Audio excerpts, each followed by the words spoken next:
Good morning, everybody. I put on makeup this morning and I put on a nice shirt, but I still have my pajama pants on. I wanted to pop on. The reason I put on makeup is because I'm actually recording one of the modules for my Align Your Message with Your Medicine marketing immersion, which starts next Monday. And so, so I wanted to spiff myself up. Hey, Kristen, welcome.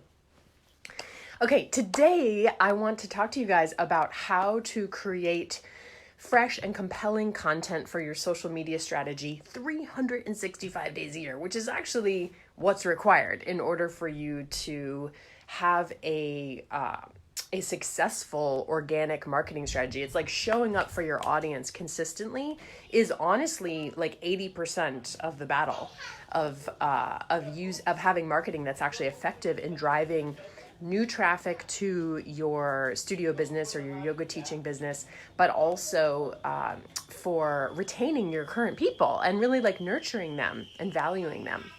Okay, so people ask me this all the time, like how in the heck can I show up almost every single day on social media with all this fresh and inspired content? And for those of you guys who don't know me, my name is Kiki Lovelace, and I'm the owner and founder of Interstellar Pilates and Yoga Studio here in Berkeley, California. And I'm also the founder and lead business growth mentor at the Thriving Studio Owner program. And so, this is a question I get all the time. It's like, Kiki, how do you create the content? I've done like 3 days and now I'm kind of dried up.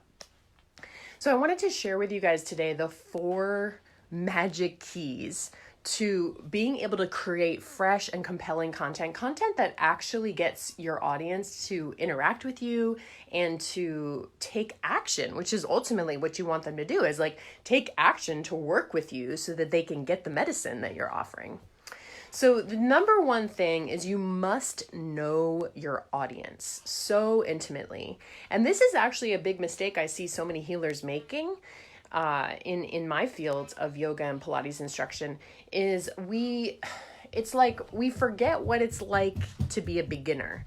And so in our marketing, we're speaking our language, but not the beginner at home who's never tried a yoga class and who wants to like maybe get a little more flexible to lose 10 pounds. Like we forget how to speak in their language and how to connect with them because we're so deep in the delivery of the service. And so this is really key. You need to know who exactly you serve and who you don't serve also. You need to know exactly their pain points. And this is actually a project I have all my mentees in my 12-week program go through, is like, what are your people's top 5 pain points? You know, what are the things that keep them up at night? And then you also need to know exactly in their words, not your words, their desired results. And so when you have that list of those things, you have like literally like 10 topics just right there. And every single post or email needs to weave in those pain points and those desired results, or else nobody's going to ever like stop scrolling. You know, nobody's ever even going to open the email. Hey, Stephanie, welcome. Hey, Ka, I'm so glad you're here. So that's number 1, is know your audience. Number 2 is such a big one. You have to love your people, and really you have to make your mission to serve them so much more important than all your worries about what people will think.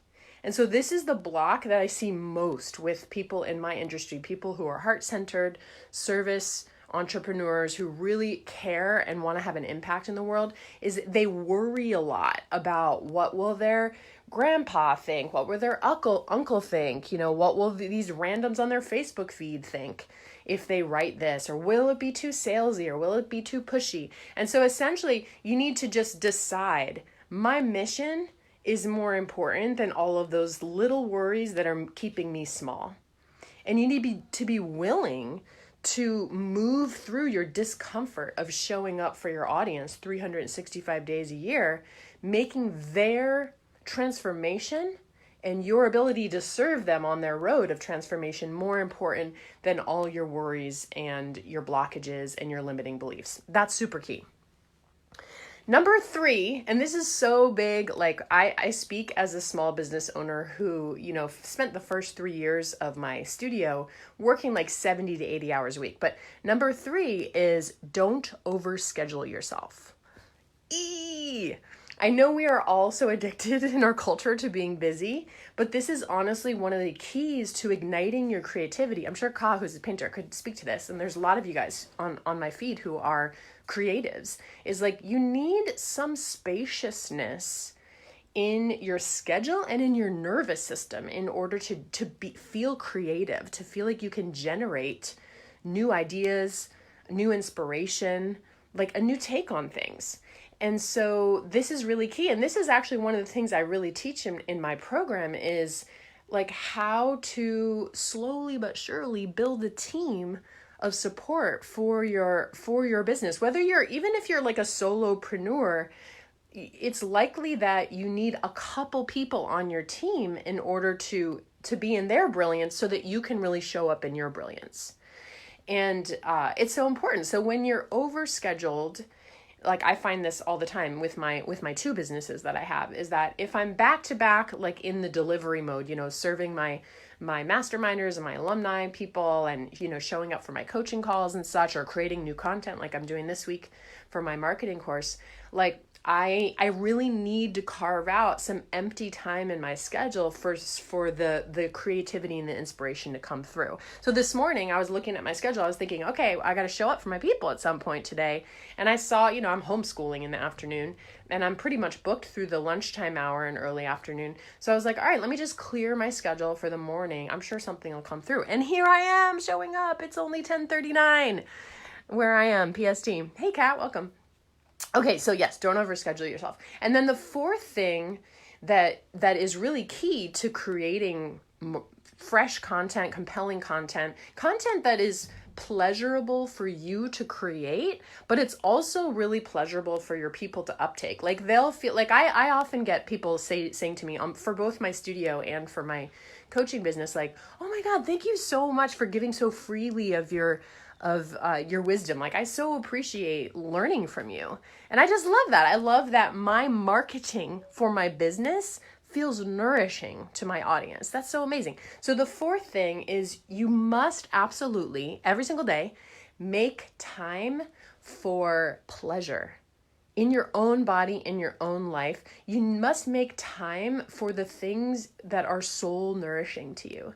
And I don't know about you guys, but like these last 4 weeks since I closed my studio, oh my God, it has been so much work. And I woke up this morning sort of with a headache, and really like getting this information from Spirit this morning is like, girl, I know you are deep in service right now and you're like working to serve at your highest level, but you must make time every single day for what nourishes you, for what fills your cup, instead of giving all the time. And that's just something like as an empath and as a person who wants to be of service, I dance with that, For me, like I've been a yogi for over 20 years really. And I get on my mat pretty much every single day. And yet every single day, I still consider it a miracle that I'm getting on my mat. It still feels like a small miracle every single time.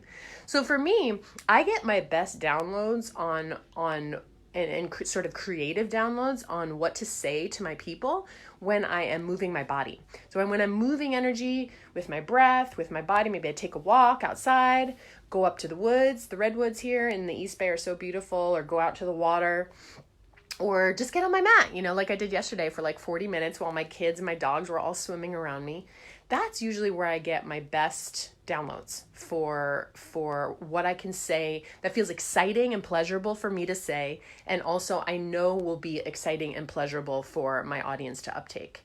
So these are the keys. Yeah, Kristen says, I overgive. I need to learn balance. I know. I mean, most of us do who are in this place of being a healer, a light worker, someone who wants to have impact in the world, is like we have this deep well of compassion and desire to help, and also the interesting thing is you can only help as much your people as you are taking in the medicine yourself. And this medicine, of yoga, of Pilates, of transformation, of healing, it's for you also. It's not just for your people, for your students or for your audience. Yeah, good, Brian. You're going to catch the rest in the replay. So just quick summary. Number one, in order to create 365 days, like all different kinds of content all year long. You need to, one, know your audience deeply. Number two, you need to make your mission to serve them so much more important than all your little in your head that keep you small. Like, who am I to say that? Or what will they think if I say that? Or maybe it'll come off too salesy. It's like your mission just needs to be so much more important than that, so that you're willing to dance with the discomfort of showing up for them so often and being in their face so often with how much you can help them. Number three, don't overschedule yourself. Allow in your workday for some time for this. For even just having an hour that's unscheduled, or even 2 hours that's unscheduled, just knowing that at some point in those 2 hours, you're going to show up for your people, either on a live stream or writing to them, or maybe repurposing a social media post and putting it on your email list. It's like you need to make time for it, but it needs to be sort of unscheduled time. And then number four is make time for pleasure and soul nourishment. Move your energy, move your body every day. Shake it up a little bit, do something different than what you normally do. That's oftentimes where you'll get your best, most creative downloads for the content that you want to give to your people. Yeah, I hope this is really helpful for you guys. And if any of you guys are interested in working deeper with me, we are going to do such a deep dive starting next week on Monday, in my Align Your Message with Your Medicine 21-day marketing immersion. And I specifically designed this for studio owners, for yoga and Pilates and barre teachers, and for light workers of all kinds. And so if your mission just feels so important to you right now, and you really have a blind spot around how to market it, how to get it out there, how to honestly monetize it, because it's really not sustainable. It's not sustainable for any of us. Like, we don't live in a barter economy. So you might be able to barter a little bit here and there, but ultimately we all have to pay rent or mortgage. There's certain financial goals we all need to make. And so as a healer, you need to learn how to monetize it if you want to make a career of your healing gifts and your spiritual genius. And so I'm going to teach you how to market your offerings with 100% integrity to your values, and with this feeling of this can be pleasurable. It does not have to be such a slog every single day. In fact, if it was, I would not be showing up like this all the time. It's because it's pleasurable to me to show up for my people and to also serve them ultimately, that I'm willing to show up for my people. Yeah, Stephanie says, send it to me. Cool. So I'll put a link in the comments, Stephanie, and then you can click the link and see if it appeals to you. We start officially on Monday for 21 days, but I'm doing a little kickoff call in our private Facebook group on Friday. So and I'm actually going to drop some of the modules over the weekend, so you can sort of get a leg up on it. So so I'll put that link in the comments below.